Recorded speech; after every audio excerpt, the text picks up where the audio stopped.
Assalamualaikum warahmatullahi wabarakatuh. Hi everyone, we are from group 3 will explain about analyzing investing activities. Before we explain about the material, let me introduce ourselves. My name is Marumbata and my friend Janika Karna Ginting and Farah Zarinsazadeh. Next, the table of content is introduce to current asset, inventories, introduction to long term, current asset and natural research, intangible asset, and asset evaluation under IFRS. Next, current asset. Current asset are reserves or claim on reserves that can be directly converted into cash. Current asset are assets that are expected to be sold, built, or used during 1 year on operating cycle, depend on which one will be longer. Kind of current asset. First is cash and cash equivalent. Cash in most liquid assets include currency, deposit, funds, money, order, and check. While cash equivalent are classified as very current assets, short-term investment that are ready to be converted into cash, and near maturity so that the risk of price change caused by movement in interest rate is minimal. In addition, to examine the amount of liquid asset for the company, the analyst should also consider following: the extent to which cash equivalents are invested in equity securities. The company may experience a decrease in liquidity if the market value of the investment securities decrease, and cash and equivalent are often required as a compensatory balance to support a loan agreement or as collateral for a debt. And second is receivable. Receivable is represent the maturity value derived from the sale of goods or service or from the provision of money loans. In receivable, there are tools to check collectibility, or compare the percentage of receivable against sale of competing companies with the company being analyzed, and check customer concentration risk increase if receivable are concentrated one or a few customer. Compute the investigating the trend of the average period of collectibility of receivable compared to customer credit terms for the industry concerned. And last, determine the portion of receivable which is transferred from past receivable or not receivable. And third, prepaid expense. Prepaid expense are advance payment for goods or services that have been received. Prepaid expense are classified as current asset because they reflect service rendered if they do not require the use of other current asset. Next, inventory. Inventory is the raw material used to produce goods as well as the goods that are available for sale. Next, impact of inventory cost in profitability. Gross profit can be affected by the company choice costing method. In period of rising price, FIFO delivers a higher gross profit than LIFO because lower inventory costs are associated with sales revenue at current market price. This is often expressed as a fictitious FIFO profit because gross profit is actually the sum of economic profit and ownership profit. Next, impact of inventory cost in the balance sheet. In periods of rising price and assumed inventory has not liquid, it's all inventory report. LIFO reports ending inventory at a price that is much lower than replacement cost. Thus, a company balance sheet using LIFO does not accurately reflect the company's current investment in inventory. Impact of inventory cost on cash flow. An increase in gross profit under the FIFO method also result in higher pre-tax profit, result in higher tax debit. Companies can fall into cash flow reduction because they pay higher tax and need to replace inventory sold at higher replacement cost than the original purchase cost. One reason for using LIFO is to reduce tax liability in periods of rising price. However, the IRS require the company that use LIFO for tax purpose must use this method for financial reporting. Other inventory valuation issue. There are LIFO liquidation, restatement analyzed from LIFO to FIFO, and restatement analyzed from FIFO to LIFO. Next, LIFO liquidation. In period of rising price, a reduction in the quantity is referred to as LIFO liquidation result in an increase in gross profit as well as the use of FIFO inventory cost and vice versa. The impact of LIFO liquidation can be seen in the inventory footnote of the annual report. The company indicates that a reduction in the quantity of inventory caused the sale of goods record at the past costs that are different from current costs. Next, restatement analyzed from LIFO to FIFO. The three adjustments are required. Inventory is inventory report on a LIFO basis plus LIFO reserve. Second, additional deferred tax liability, LIFO reserve multiplied by tax rate. And return earning is reported return earning plus LIFO reserve multiple 1 minus tax rate. Next, restatement analyzed from FIFO to LIFO. LIFO earning include the return on ownership of beginning inventory. It is useful to calculate beginning inventory or PAFIFO multiple inflation rate for a particular line of inventory that a company has. The formula is HPP LIFO equal to HPP FIFO plus HPA FIFO multiplied by R is inflation rate. Manufacturing company inventory cost and impact of increased production. Manufacturing cost consists of three components: is raw material, labor, and overhead. The raw material is cost of the basic material used to make product. Labor is required to complete the finished product, and overhead indirect cost in the manufacturing process. Total overhead must be allocated to all production result. More overhead costs remain on the balance sheet and profitability increase. Cost or market value, that is lower. Inventory analysts should pay attention to the impact of locum rules. When price increase, this rule tends to undervalue inventory regardless of the choice inventory costing method. Market value or price is translated as current replacement cost through purchase or production. The lower limit ensures that if the inventory value is reduced from initial cost to market value, the rate of decline that occurs has included a normal realization of gross profit on sales to be made. Okay, it's all from me. The next explanation will be continued by my friend. Thank you. Introduction to long-term asset. And the first one we will discuss is about accounting for long-term asset. This section explains the concept of long-term assets and the process of capitalization, allocation, and impairment.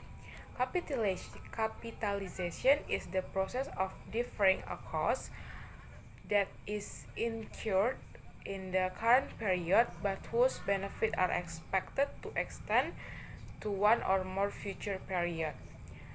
It is capitalization that creates an asset account. A long-term asset is created through the process of capitalization. Capitalization means putting the asset on the balance sheet rather than immediately expensing its cost in income statement. And the next is allocation. It's the process of periodically expensing a deferred cost or asset to one or more future expected benefit period. This allocation process is called depreciation for tangible asset, amortization for intangible asset, and depletion for natural resource. It's referred to cost allocation. We must remember that cost allocation is a process to match asset cost with its benefit. It is not a valuation process. Asset carrying value or capitalized value less cumulative cost allocation need not reflect fair value. Three factors determine the cost allocation amount is useful life, salvage value, and allocation method. We discuss these factors shortly.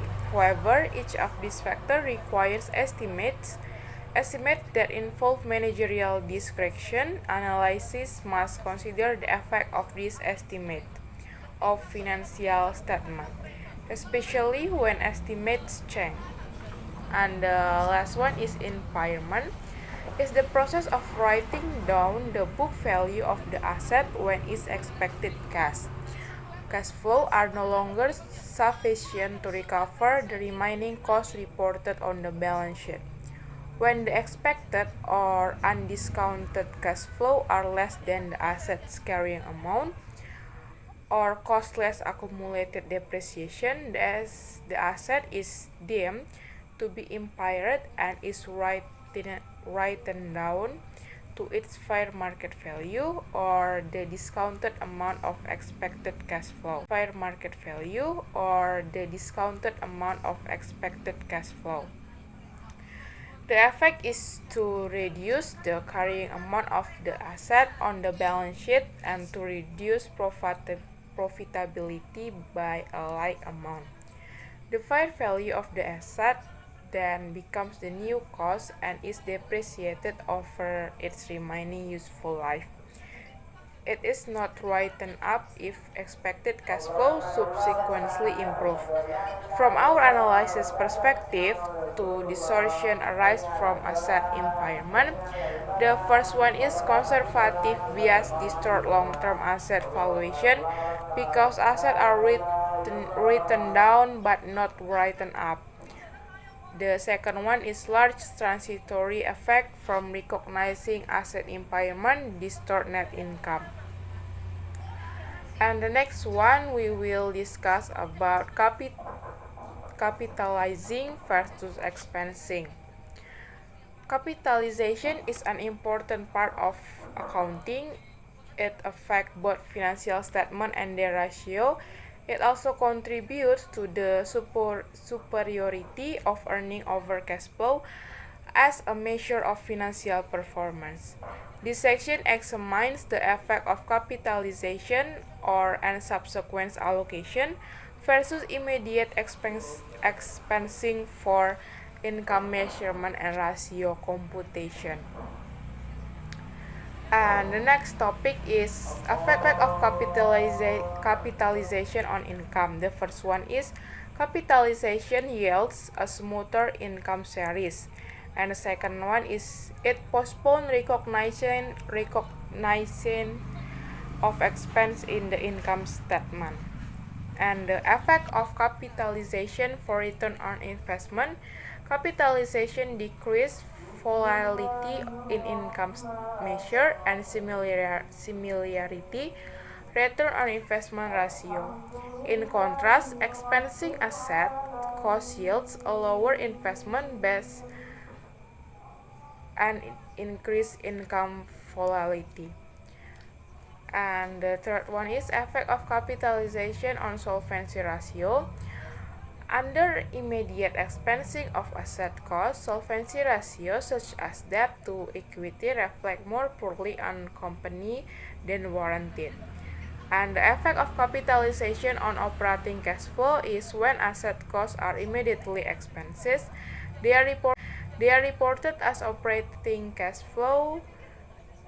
outflow. In contrast, when asset costs are capitalized, they are reported as investing cash outflows.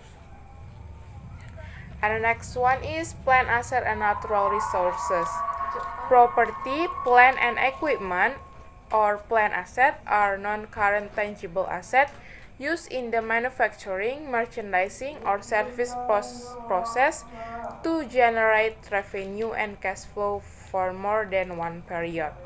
These assets are intended for use in operating activity, are not acquired for sale in the ordinary course of business. And we will talk about following plant asset and natural resources. Following property, plant and equipment using historical costs. Historical cost valuation implies a company initially record an asset at its purchase cost. And the second one is valuing natural resources. Natural resources, also called wasting assets, are right to extract or consume natural resources. And the next is depreciation. Depreciation is the allocation of the cost of plant and equipment or land is not depreciated over their useful life. After that, we will discuss about rate of depreciation. The rate of depreciation depend on two factors. The first one is useful life and allocation method. Useful life is assumption regarding useful life of asset are based on economic condition, engineering studies, experience, and information about an asset physical and productive properties. And the allocation method, once the useful life of an asset is determined, periodic depreciation expense depend on the allocation method. So the allocation method we will discuss after that.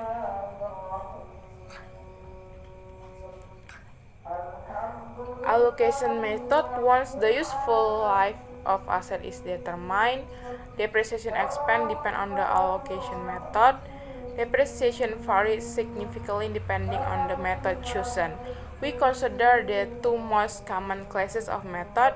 The first one is straight line and accelerated. The straight line method of depreciation allocate the cost of an asset to its useful life on the basis of equal periodic charge. The rationale for straight line depreciation is the assumption that physical deterioration occurs uniformly over time. This assumption is likely more valid for fixed structures such as building than for machinery where utilization is a more important factor.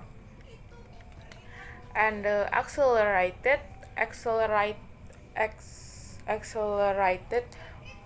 method of depreciation allocate the cost of an asset to its useful life in a decreasing manner. Use of this method is encouraged by their acceptance in the Internal Revenue Code. The conceptual support for accelerate method is the view that decreasing depreciation charge over time compensates for the increasing repair and maintenance costs, decreasing revenue and operating efficiency, and higher uncertainty of revenue in later years of each asset. The two most common accelerated depreciation methods are declining balance and sum of the year digit.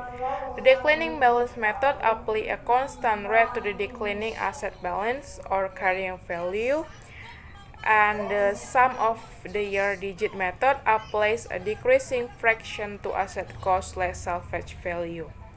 And the last one is special. Special method of depreciation are found in certain industry like steel and heavy machinery. The most common of this method link depreciation charge to activity or intensity of asset use.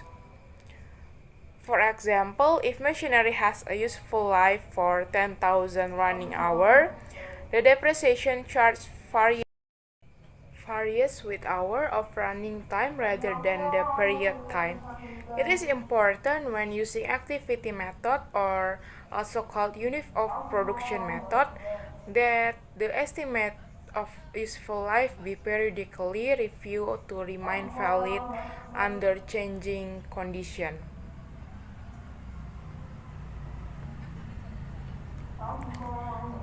So this is the example of the straight line method. You can see the depreciation in every year is remain same.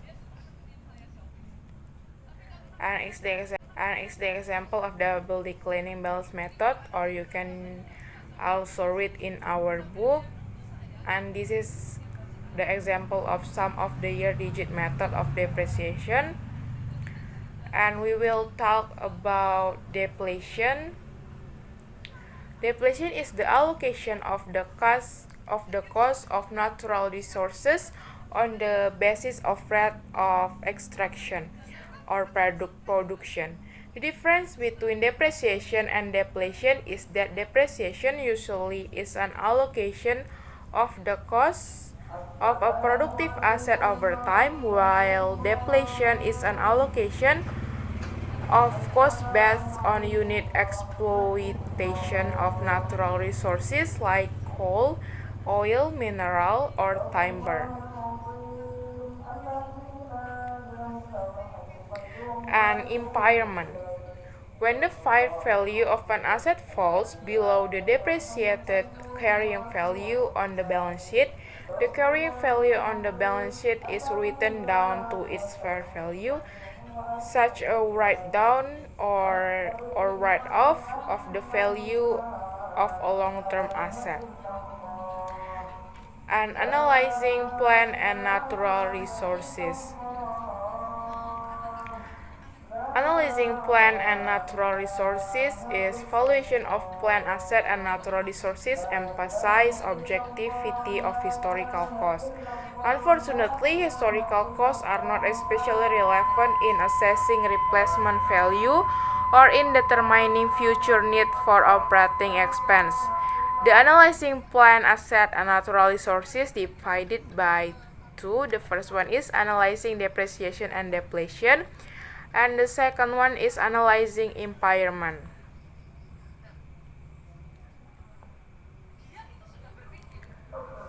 Analyzing depreciation and depletion. There are several measures relating to the plant asset age that are useful in comparing depreciation policies over time and across company, including the following. The first one is average total lifespan. You can get it from gross plant and equipment asset divided by current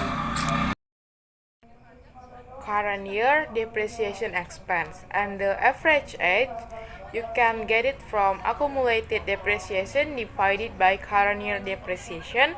And the average remaining life is get from net and equipment asset divided by current year depreciation expense. And our last topic is analyzing impairment. There are analysis issues arising with the impairment are the first one is evaluating the appropriateness of the amount of the impairment, and the next is evaluating the appropriateness of the timing of the impairment, and the third one is analyzing the effect of the impairment on income. I think that's all for me. The next topic we will explain by my friend. Thank you. Hello, assalamualaikum warahmatullahi wabarakatuh. It's me Farah. So today I'm going to talk about intangible asset and also asset evolution under IFRS. The first one I'm going to discuss is about intangible assets. Okay, what is intangible asset? Maybe you guys already ever heard about this intangible asset before. So intangible asset is a long-term resources that usually doesn't have physical existence but has an unknown future value or amount of benefit.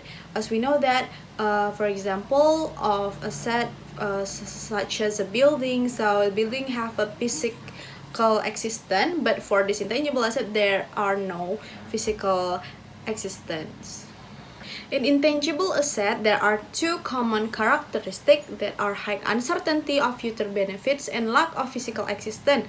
There are selected categories of intangible asset. The first one is goodwill, and then patents, copyright, and trademarks, and then also leases, and then leasehold and leasehold improvement, and also exploration right and natural research development costs, and then special formula, process, technology and design, and license, franchise, membership, and customer lease.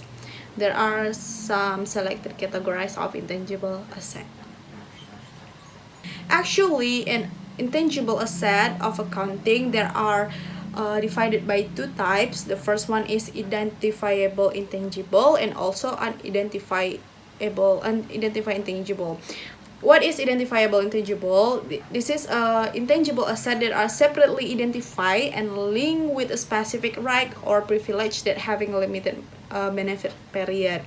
the candidate for this identifiable intangible, for examples like patent, trademark, copyright, and franchise, which is the company record them at a cost and then amortize them over their benefit period, and then after that writing off to expend of the entire cost of identifiable intangible acquisition is prohibited. And then the second type is about under unidentifiable intangible, which is the asset that are either developed internally or purchased but are not identifiable and often post indefinite benefit period. For example, it's like goodwill.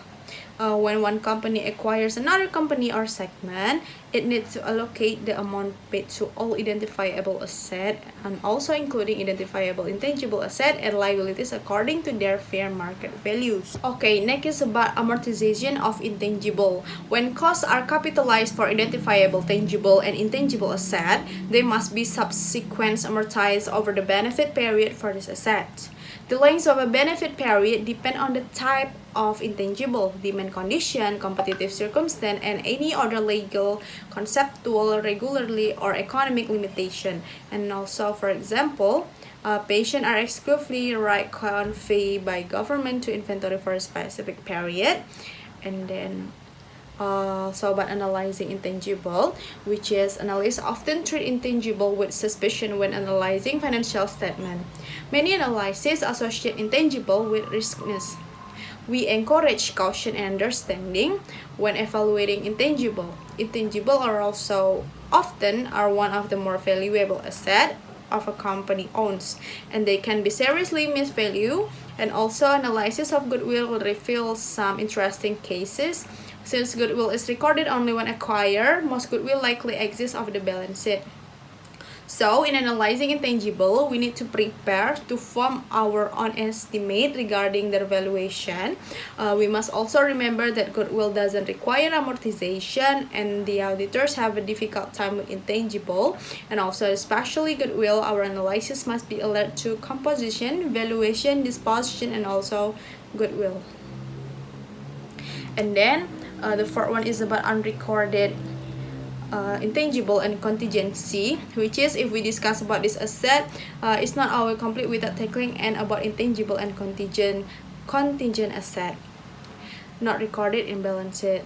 For examples like goodwill, patent, trademark, and something like that, it will be recorded maybe in the balance sheet, but there is something called unrecorded intangible, which is like this is one important asset in this category, especially in internally generate goodwill, which is about the value. Maybe, for example, like idea elements, which is not recorded in balance sheet, but is a really valuable for the company. Okay, as you can see here in our PPT, there are a list of world most valuable brand, which is this the valuable of this brand is cannot be recorded in balance sheet, but the value of the brand, it can be calculated. For example, here the first brand is Coca-Cola from United States, which is the sector for this company is beverage, which is the brand value is $70.86 billion, and then followed by IBM, and then Microsoft, Google, and so on. Okay, next is about asset revolution under IFRS, which is in the United States, operating assets, both tangible and also intangible, are also reported in the balance sheet at the lower of cost or market values. Typically, assets are reported at their historical cost less accumulated depreciation. However, all assets are periodically checked for impairment and written down to their fair values if impairment has occurred. Okay, the first one is about accounting treatment. IFRS allows asset to be written up under two separate circumstances. The first one is company are allowed to revalue their asset above their depreciation historical cost through the creation of revaluation surplus. And then the second one, companies are allowed to reverse prior impairment as long as the written up value doesn't exceed the depreciation historical cost. Okay, next is about reversal of prior impairment. The first one, under IFRS IAS 26, a prior impairment can be reversed for both tangible and also intangible assets. If the impaired asset value subsequently increase, this reversal may occur for various reasons. There are the first one, the market could reverse a linear decline in the value of an asset. And then the second one, at first business condition that impair the value in use of an asset may improve at a later date. And the last one, find alternative use for an asset, thereby increasing its value in use. Next is about revaluation model. IFRS 16 permits a company to write up the carrying value of a long-term asset even above its depreciated historical cost. For this, company must adopt a revaluation model for the entire class of asset to which a particular asset belongs. Under revaluation model, a company needs to estimate the value of the all asset in adopted class on a periodic basis and continually write up or write down the asset value to reflect the current fair value. The revaluation model implies that asset will always be reported at their fair values on the balance sheet. This periodic revaluation will occur through the creation of revaluation surplus, and then the depreciation will be recognized on asset for which the revaluation model is adopted. However, only the depreciation expense pertaining to the historical cost of the asset will be included in the period net income. Overall, the revaluation model will, however, cease to operate as soon as the asset fair value declines below its depreciated historical cost.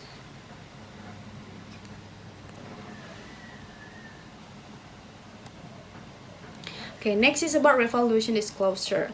The revaluation that flows through net income are impairment or reversal, which occur when the revaluation are below the depreciated historical cost.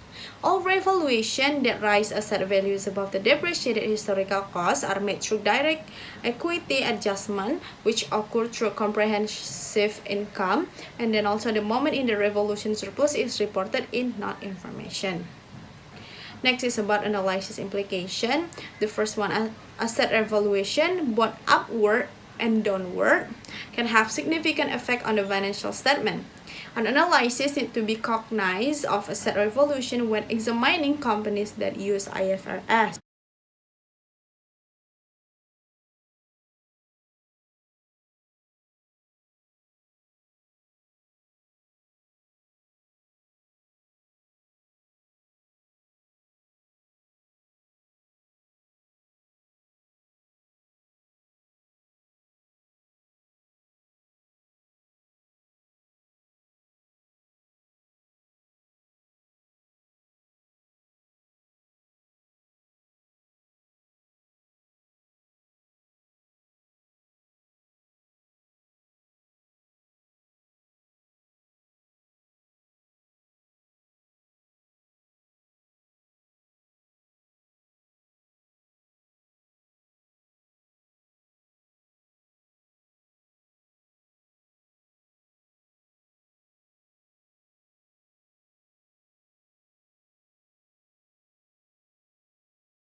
For me, if you guys have any question related our topic today, feel free to ask. Thank you.